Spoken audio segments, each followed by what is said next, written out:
It was always at night, like a werewolf, that I would take the thing out for an honest run down the coast. The edge. There is no honest way to explain it, because the only people who really know where it is are the ones who have gone over. He was a reporter with a wild imagination. He was not afraid to express himself in sometimes shocking ways. I'm not at all embarrassed at the use of the word freak. Fear and Loathing in Las Vegas. It starts off like a rocket. That was mad genius. Ralph, when he first met Hunter, he'd never done any drugs. He loses it. Hunter always had to have a running crisis. Move over, I'm gonna kill somebody! Hunter saw guns as one of the great things in life. He liked the noise and the violence and the destruction.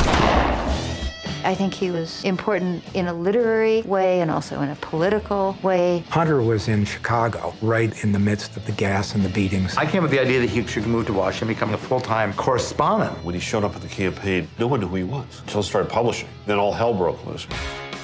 Some people will say that words like scum and rotten are wrong for objective journalism, which is true, but they miss the point. He described me as a half-crazy Davy Crockett running around the parapets of Nixon's Alamo. I desperately wanted to put an end to that senseless war. I'm sick and tired of old men dreaming up wars for young men to die in. Hunter's pieces were a hybrid of very accurate reportage and sometimes flat-out fantasy. And it ended up on the wire as a straight story. You finally said, well, you made it all up. I couldn't believe that people really believed that Muskie was eating Ibogaine. I never said he was. I said there was a rumor in Milwaukee that he was, which was true, and I started the rumor in Milwaukee.